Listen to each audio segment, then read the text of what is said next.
Hi, good evening to everyone.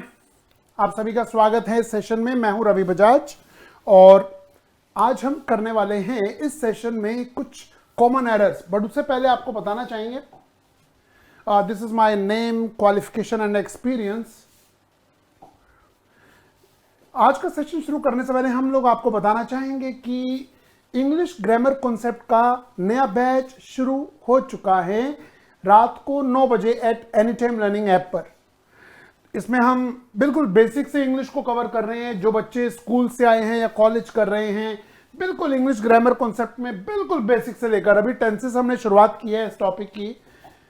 Basic grammar करेंगे, advance grammar structures करेंगे, daily use करने वाले जो सेंटेंसेस हैं। बहुत से बच्चे हमें कहते आए हैं, इतने कमेंट्स हमें मिलते रहे अपने यूट्यूब पे, इतनी रिक्वेस्ट मिलती रही और इतनी सजेशंस भी मिलती रही कि हमें इंग्लिश बोलनी भी है, लिखनी भी है, समझनी भी है और न्यूज़पेपर रीडिंग भी करनी है। तो उन्हीं के लिए इसी बैच के अंदर, इंग्लिश ग्रामर बैच के अंदर, we are covering daily use sentences, जिससे आपकी इंग्लिश ग्रूम होगी।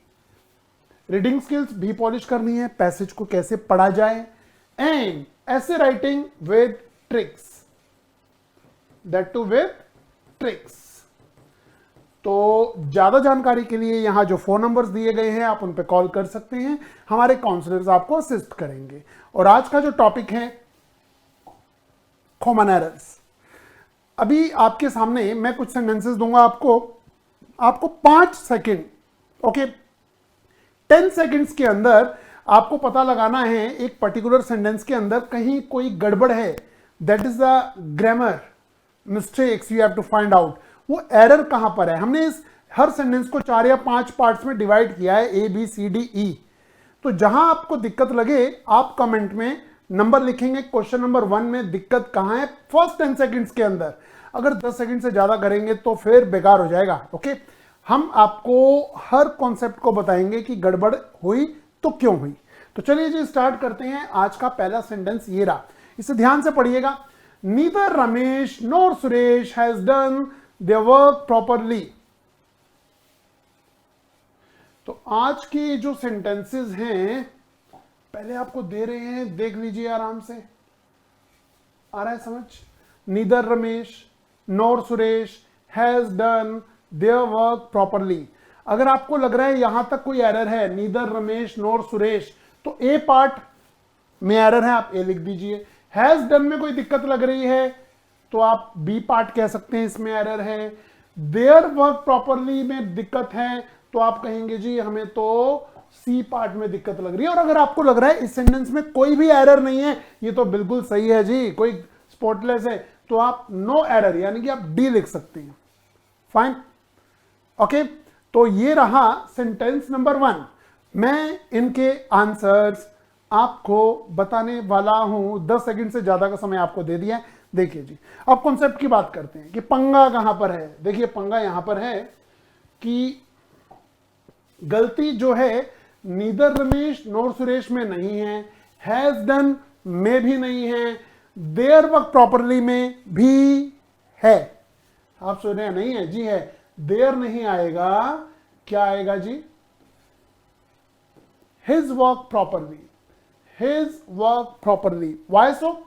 ऐसा क्यों भाई? ऐसा इसलिए क्योंकि आप जब आप नीदर नोर का यूज करते हैं तो उसमें उसके अकॉर्डिंग आप लगाते हैं सिंगुलर हेल्पिंग वर्ब। हैज लगाया, ये किसके अकॉर्डिंग लगाते हैं? बाद वाले के। रमेश पहला सब्जेक्ट है, दूसरा सब्जेक्ट सुरेश है। सुरेश के अकॉर्डिंग आपने लगाया हैज और इसके अकॉर्डिंग ही आपको लगाना पड़ेगा देयर, नहीं हिज। ओके, अगर ऐसा होता नीदर रमेश नोर हिज फ्रेंड्स, अगर फ्रेंड्स होते ज्यादा प्लूरल होता तो फिर हम हैव कर देते और देयर सही होता था, बट उस केस में होता है। इस कॉन्सेप्ट को जरूर लिखिएगा। ये प्रोनाउन का केस है, आप प्रोनाउन में पढ़ेंगे या पढ़ चुके हैं। और ये तो वो सेंटेंस है जो पता नहीं आप कितनी बार फोन पे बोला नहीं तो सुना तो पक्का होगा। इसकी हिंदी में अभी बताऊंगा, बट पहले आप पता लगाइए क्या आपको लग रहा है सेंटेंस नंबर 2 में कोई एरर है, कोई गलती है। नहीं लग रहा तो नहीं भी कह सकते हैं, नो एरर हो जाएगी फिर, D option. May I know to who I am speaking. आज का सबसे इजी सेंटेंस यही होना चाहिए हमारे पास। Come on guys, come on. May I know to who I am speaking. पता लगाइए, आपको देते हैं 10 सेकेंड्स और वो 10 सेकेंड शुरू होते हैं अब। देखा कितना समय दे रहे हैं आपको, बट हम चाह रहे हैं कि आप हर कॉन्सेप्ट को ढंग से करें और अपना कॉन्फिडेंस बढ़ाएं। And your time is over. गलती ए पार्ट में नहीं है, नो एरर भी नहीं है, यानी कि बी और सी में गड़बड़ है, तो गड़बड़ यहां है जी। टू हु नहीं होता, it's to whom. May I know to whom I am speaking. क्या मैं जान सकता हूं कि मैं किससे बात कर रहा हूं? फोन पे आपने टीना को फोन मिलाया और मीना ने उठा लिया, तो कह रहे हैं to, may I know to whom I am speaking. क्या मैं जान सकता हूं मैं किससे बात कर रहा हूं? तो टू हुम। ऐसा क्यों? सुनिए, यहां पर सब्जेक्ट है आई। आई यानी कि मैं बात कर रहा हूं। आई कौन है? सब्जेक्ट है। तो subject, helping verb, verb and object. I am speaking to, अब ये जो हुम है ये ऑब्जेक्ट होता है। हु क्यों नहीं होता? हु भी सब्जेक्ट होता है। एक सेंटेंस में सब्जेक्ट पहले आएगा, फिर वर्ब आएगा और फिर ऑब्जेक्ट आएगा, दोबारा सब्जेक्ट नहीं आएगा। यही गड़बड़ है। Got it? आपने किए 2 questions. At the end of the session आप हमें बताएंगे कि आपका 10 में से स्कोर क्या रहा। और एक और चीज, अगर आप इन कॉन्सेप्ट्स को थोरोली करना चाहते हैं तो रात का 9 बजे का बैच मिस मत करिएगा। Fine, will change your life, this course will change your life. ये बहुत मजेदार सेंटेंस है, क्योंकि इजी सेंटेंस तो मैं आज आपसे पूछ चुका हूं। तो बताइए जी, the poor man poison him and his own children. आराम से पढ़िए, कोई जल्दी नहीं है, आराम से इस सेंटेंस को पढ़िए। मैंने और जूम कर दिया है, आराम से। The poor man poison him and his own children. Poison का मीनिंग है जहर दिया। अब किसने, गरीब आदमी ने किसे दिया, ये खुद पता लगाइए। The poor man poison him and his own children. Over. इस क्वेश्चन का आंसर मैं आपको आज नहीं दूंगा, बल्कि आपसे पूछूंगा। अगली क्लास में मैं आपको इसका सॉल्यूशन बताऊंगा। अब क्या करना है आपको? आपको 3 नंबर लिखकर कमेंट में, 3 नंबर लिखकर कमेंट में बताना है कि गलती क्या है। आपकी हेल्प कर देता हूं मैं पूरी। नो एरर तो नहीं है, ये तो पक्का है। अब आपको ये नहीं लिखना कि ए पार्ट, बी पार्ट या सी पार्ट। आपको लिखना है, जैसे अगर आपको लग रहा है ए पार्ट में एरर है तो ए टाइप करिए और उसके आगे स्पेस देके लिखिए कि क्या गलती है। बी है तो बी टाइप करिए, सी है तो सी टाइप करिए। डी में तो कोई एरर है नहीं, नो एरर तो है नहीं। तो ये आपका आज का होमवर्क है गाइस। आपको बताना है क्वेश्चन नंबर 3 में दिक्कत कहां पर लगी और करेक्शन कैसे करें। भाई जरूरत तो है करेक्शन की, बट कहां पर ये आपको पता लगाना है। अगली क्लास में डिस्कस करेंगे। ये रहा क्वेश्चन नंबर 4। आज मैं आपको कुछ होमवर्क भी दे रहा हूं। बताइए, he and I have done his duty, no error.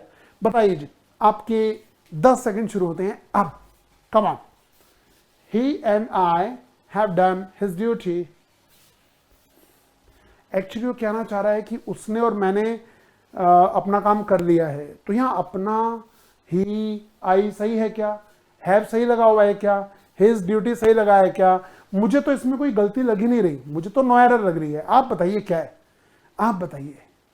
और यहां मैं कहूंगा कि भाई साहब नो एरर नहीं है, गलती है। ही एंड आई बिल्कुल सही है। हैव डन भी बिल्कुल सही है। क्यों? क्योंकि 2 लोग होते हैं तो हैव ही आता है। अगर सिर्फ ही होता तो हैज आता। गड़बड़ कहां है? हिज ड्यूटी, आर ड्यूटी हो जाएगा।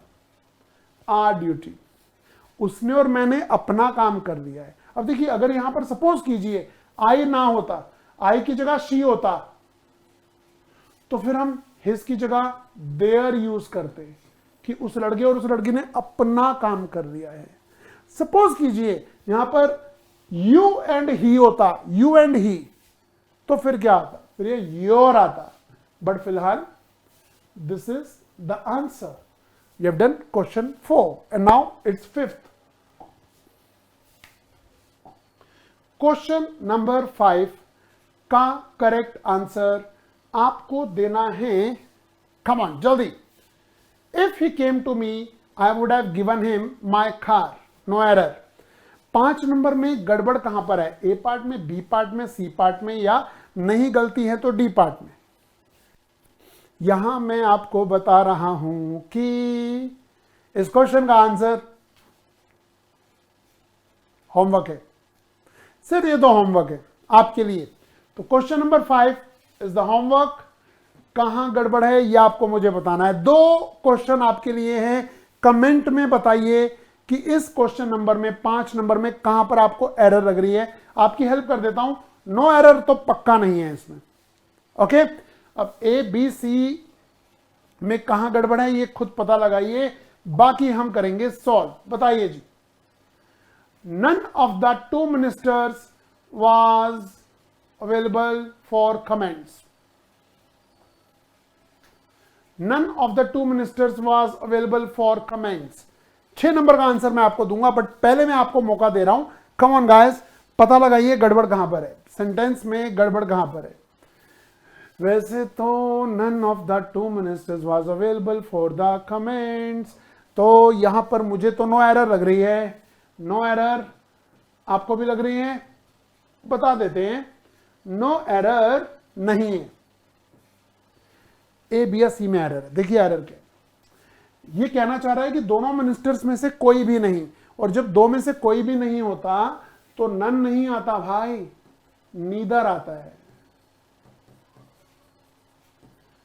अगर यहां 3 होता तो ये सेंटेंस सही होता, बट 2 में से कोई नहीं नन होता है, और 2 में से कोई नहीं नीदर होता है, नन नहीं, और 2 में से एक ईदर होता है। बढ़िया, क्योंकि नेगेटिव है तो हम नीदर करेंगे। नन कब यूज होता है? 2 से ज्यादा के लिए, 3 4 5 6 और जितने भी ज्यादा हो जाएं, बट 2 के लिए इतना। ओके, क्वेश्चन नंबर 6 तक हैप्पी। 2 सेंटेंसेस का आपको होमवर्क मिल चुका है, and it's going to be a question number 7। अरे वाह, अभी कुछ हम बात कर रहे थे उसी के बारे में तो नहीं है question. I don't know, sorry, I don't know. Neither of the ways are easy to follow. बताइए जी, बताइए, टाइम लीजिए। अभी हमने नीदर लिखा था, फिर नीदर आ गया। क्या यहां पर नीदर सही लगा हुआ है? क्या नीदर की पोजीशन सही है? क्या नीदर से सेंटेंस शुरू होना चाहिए? पढ़िए पढ़िए पढ़िए, डिस्कस करेंगे। Come on.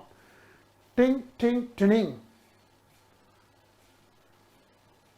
Yes, over, your time is over. बता देता हूं, नीदर ऑफ द, ये पॉइंट बिल्कुल सही है, इसमें कोई गड़बड़ नहीं है। वेज आर इजी, नीदर हो, ईदर हो, वन हो, नन हो, इनके साथ जो हेल्पिंग वर्ब लगता है वो सिंगुलर लगता है। It should be is, are नहीं आना चाहिए, it should be is. Correct, बिल्कुल सही है, फाइन। एंड क्वेश्चन नंबर 8 पे आ गए जी। 2 आपको होमवर्क के लिए मिल चुके हैं, कमेंट में बताइए कि क्या सही आंसर है। Question number 8, the criminal which was chained grumbled at the police inspector who was taking him to jail. Hint दे दो, हिंट देना तो बनता है, चलो हिंट दे देते हैं। ये है कैदी, क्रिमिनल, ये अपराधी है, गुर्रा रहा है, इसे बेड़ियों में बांधा गया है, हाथों में, पांव में, साथ में है इसके पुलिस इंस्पेक्टर,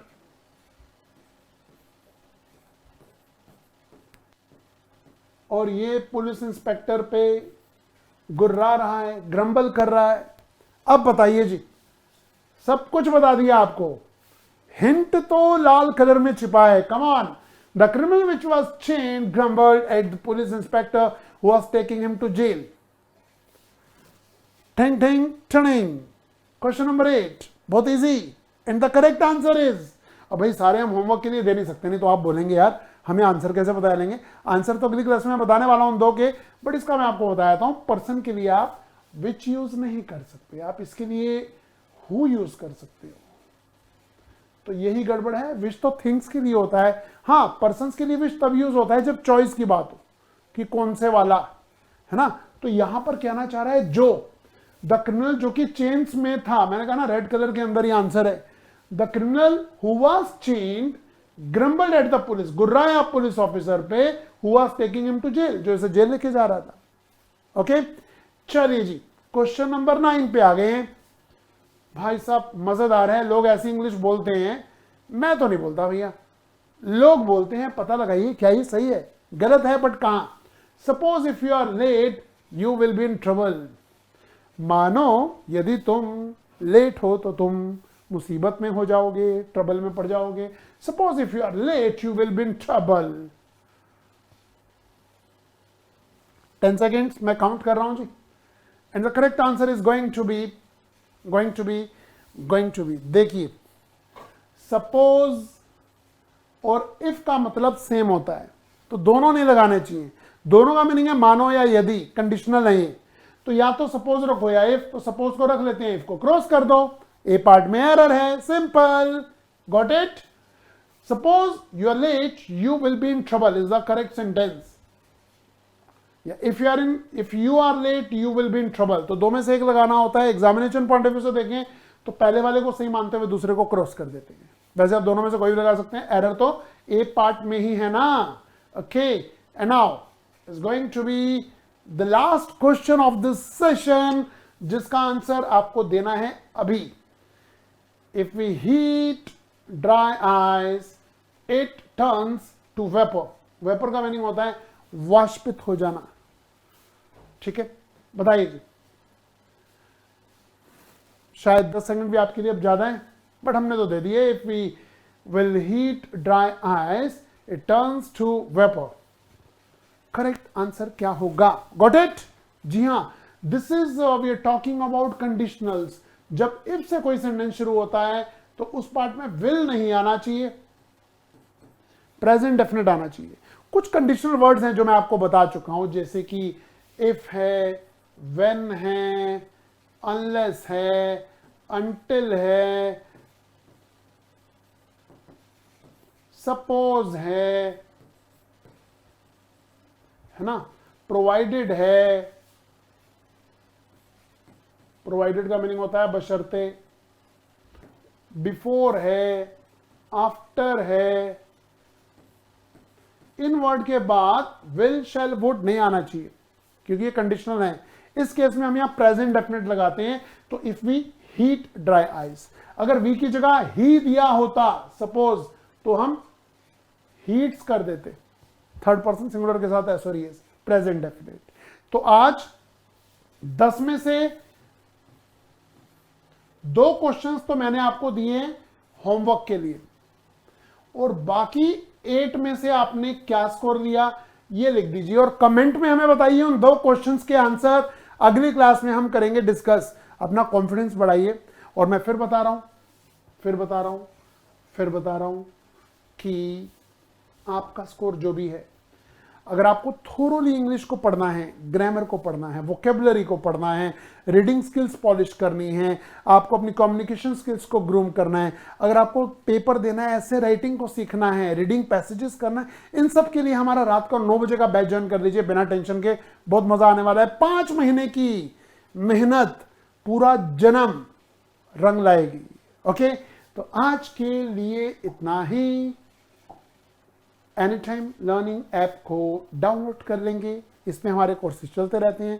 हमारे वोकेबुलरी के 2 कोर्सेज और ग्रामर का एक कोर्स इस पर चल रहा है, आप इसे ज्वाइन कर सकते हैं। ज़्यादा जानकारी के लिए यहाँ फ़ोन नंबर्स दिए गए हैं, उन पे आप हमें कॉन्टेक्ट कर सकते हैं। Thank you very much. मिलते हैं अगले सेशन में कुछ और नए टॉपिक के साथ। Till then, goodbye, good night, take care, टिंग टिंग ट्रिंग, बाय बाय, टेक केयर।